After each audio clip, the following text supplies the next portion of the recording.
welcome to our online version of Preparing to Plant. So glad that you're with us.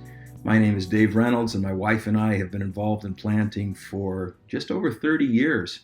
And we've been involved with the Alliance in church planting for about 18 years now. So we believe in it. We believe God uses church plants to reach the people that He loves.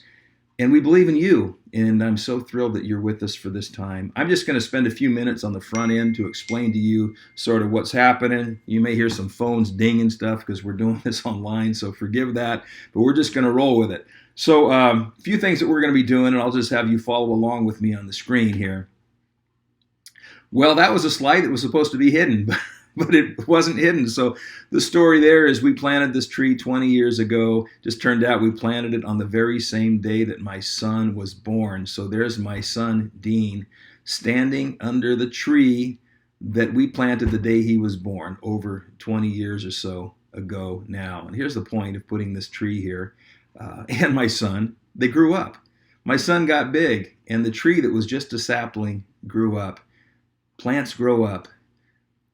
Our first church plant, called Shore Life Church, just turned 30 years old a couple of weeks ago, and we got to join in their celebration. It's amazing to see what God did. You know, Paul said that some plant and some water, but God causes the growth. And you, my friends, are on a journey of seeing that happen. So if you're a planter, you get to participate in the work of God. If you're the one who waters, you get to participate in the work of God. And we're so thrilled that you're here. Here's what we're going to be doing, just a little bit. Some of our goals together, a couple of them really, we want you to have a better understanding of church planting as a whole in many contexts. It's important to say many contexts because things change. There's the idea of the traditional church plant, if you want to call it that now, of renting out a facility, getting a team, going in, launching a church. It's a great way to do it. I've done it a couple of times now. But God is also working in different ways. He's working in house churches, and as we've seen in the last year, He's working in online churches, and He's working in combinations of both of those. He's working in places all over the world. So we want to talk about church planting as a whole, and then help you work specifically to the context in which God has placed you, because it's different for all of us in many ways. Another goal of our time is to help you have a better understanding of your specific role in church planting. Are you a lead planter? Could be.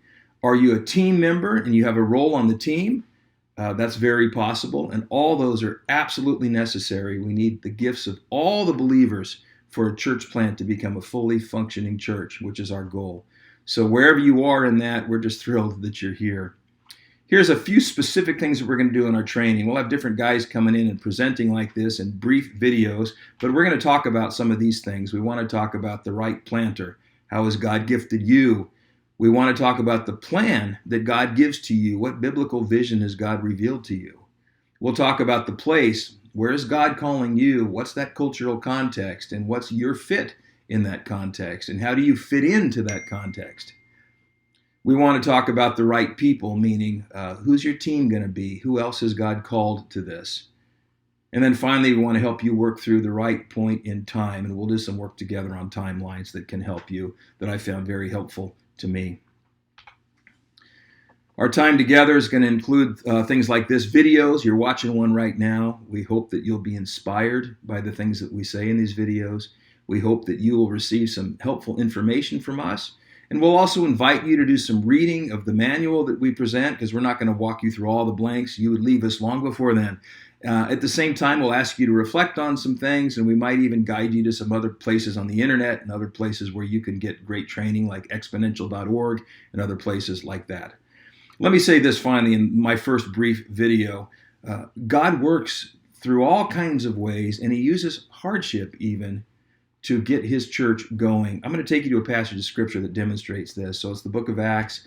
It's Acts 8. You might recall that in Acts earlier on, Stephen, the great upcoming leader, has just been killed for the cause of Christ, and a great persecution arises, and there, helping with that persecution, is a guy named Saul. You might know his name, and this is what it says in Acts 8, 1-8. Saul approved of their killing him, Stephen. On that day, a great persecution broke out against the church in Jerusalem, and all except the apostles were scattered throughout Judea and Samaria. Godly men buried Stephen and mourned deeply for him. But God But Saul began to destroy the church. Going from house to house, he dragged off both men and women and put them in prison. Then it says this, those who had been scattered preached the word wherever they went. Then it talks about them going to Samaria. So they make it from Judea to Samaria, Jerusalem to Judea to Samaria. And how do they get there? God used the persecution of the church to drive them out. And the guy who was behind that persecution, a guy named Saul, as we know, becomes a guy named Paul, and God changes him, and he goes and plants churches in the very areas where they were pushed out. So I just wanted to say this to you. In the first century, it was persecution. As that persecution changed and ended, they didn't all go wind up back in Jerusalem. God used this to push them out. As I'm doing this video right now, we're still in a pandemic. I'm in California, and there's still a lot of restraining things that are happening to us here. We've seen the church have to change over the last year. But I wanted to say that God can use a persecution, and he can also use a pandemic. The church will be different in some expressions now because of this horrible thing that we've all experienced. God's pushing us into new ways of digital and also physical church still, and what some are calling a combination called phygital. All these things are happening, and you, or as a church planter, may be on the very front end of that. So I want to say to you, be prayerful. Be mindful of what God may be doing and how he may want to use you in a new expression of the church. Now, the church, the Big C church, will be the same. We're going to do the same purposes, but those local expressions and how we do church may change, and church planters are on the front end of it. Finally, I just wanted to put this up for you, what I just said. God can use persecution or a pandemic or really any problem or situation in which you find yourself. He can use all these things to achieve his purposes in advancing his church. So thanks for being with us, and I welcome you to engage and to lean in to this time together.